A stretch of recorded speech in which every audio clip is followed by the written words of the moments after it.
Neither is the fact that one of them is 5'2" and is completely ignored in every conversation. Someone has a speech impediment. Someone is massively overweight. Now, there are many other ways to be cruel in society, gazillion other ways. And cruelty, we all agree we don't like cruelty. But why does this particular cruelty become paramount over all others? Well, because I think certain categories have been made sacred, the race, gender, sexual categories, and others have not. Class is not. And I would argue even disability is not. Why? And so why? I want to get, why are these things sacred and the others not?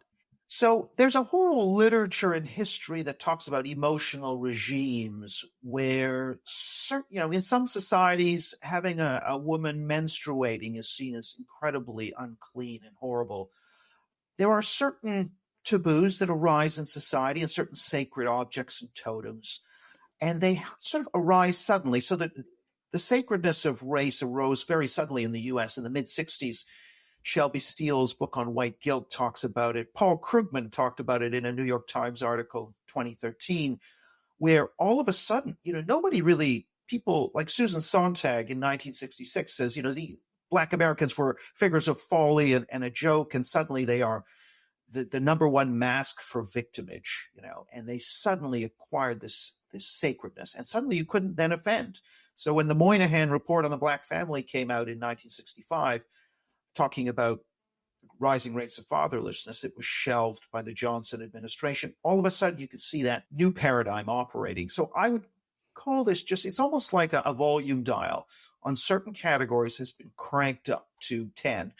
So race, gender, sexuality, maybe race is the highest, but gender is pretty high. And then you've got class and disability and weight. And despite all the talk about fat studies, pretty low volume. And I think this is very much about an emotional regime. It's about the volume of sacredness that is attached to particular principles. So it's not as though the principles themselves have changed that much. It's that the emotional charge next to each principle has changed a lot.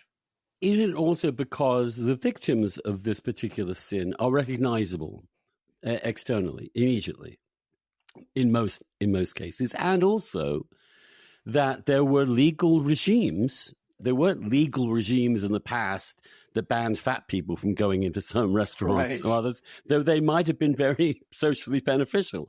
But there were regimes that brutal, vicious, including slavery in this country with respect to African Americans, and obviously also centuries of legal, formal disenfranchisement of women. So that's and also, of course, hideous persecution of gay people through history and continuing today. So does that explain it better? I'm not as so. There've been some books that Richard Hanania's and Chris Caldwell's that put more emphasis on changes in the law. I'm not as persuaded by that. I think that's downstream of cultural shifts in sensibilities, which lead laws to be interpreted and drafted in certain ways. So I'm not as convinced. So, I mean, particularly, gays were not as necessarily covered by a lot of those protected characteristics in quite the same way. Religious groups were, and yet we don't see a sacralization around religion anywhere near as much. Yeah. And of course, there are all kinds of categories, light skin versus dark skin, black or Hispanic doesn't matter. If every African-American and Latino is light-skinned, which a lot of them are in Harvard, that would not pose any problem for anybody.